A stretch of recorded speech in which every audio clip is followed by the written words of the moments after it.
கத்தாவே, ஜீவனுள்ள தேவனே, உம் சமூகம் எவ்வளவு இன்பமானது. கர்த்தருடைய நாமம் மகிமைப்படுவதாக. இந்த நாளிலே கூட நாங்கள் உங்களை சந்திப்பதிலே இந்த மகிழ்ச்சி அடைகிறேன்.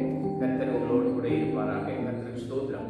நாம் சங்கீதம் 37 அதிகாரம் 4 வசனத்தில் வாசிக்கும் பொழுது, கர்த்தரிடத்தில் மனமகிழ்ச்சியாகிறது, அவர் உன் இருதயத்தின் வேண்டுதல்களை உனக்கு அருள் செய்வார் என்று எழுதப்பட்டிருக்கிறது. நாம் கர்த்தரிடத்தில் நம்முடைய விண்ணப்பங்களை வைத்துவிட்டு நம்முடைய ஜெபங்களை, நம்முடைய விண்ணப்பங்களை, நம்முடைய வேண்டுதல்களை, நம்முடைய இருதயத்தின் குமுறல்களை, நம்முடைய இருதயத்தின் வேதனைகளை எல்லாவற்றையும் தேவனிடத்திலே நாம் சொல்லிவிட்டு மகிழ்ச்சியாக இருக்க வேண்டுமா? மகிழ்ச்சியாக இருக்க முடியாதுதான். ஆனால் நீங்கள் ஆண்டவரிடத்துல, சர்வ வல்லவரிடத்துல நான் இந்த விண்ணப்பத்தை வைத்திருக்கிறேன், அவர் நிச்சயமாக எனக்கு பதில் தருவார் என்கிற அந்த நம்பிக்கை விசுவாசமும் உங்களுக்குள்ளே வந்து விடும் பொழுது உங்களுக்குள்ளே அந்த மகிழ்ச்சி உண்டாகும். ஒரு திருப்தி, ஒரு சாட்டிஸ்பாக்சன் இருக்கும். ஓ, ஆண்டவர் நமக்கு நிச்சயம் தருவார் என்கிற அந்த நம்பிக்கை இருக்கும். அப்பொழுதுதான் அந்த மனசுல ஒரு மகிழ்ச்சி உண்டாகும். அதெல்லாம் அங்கே தாவீது எழுதுகிறார்.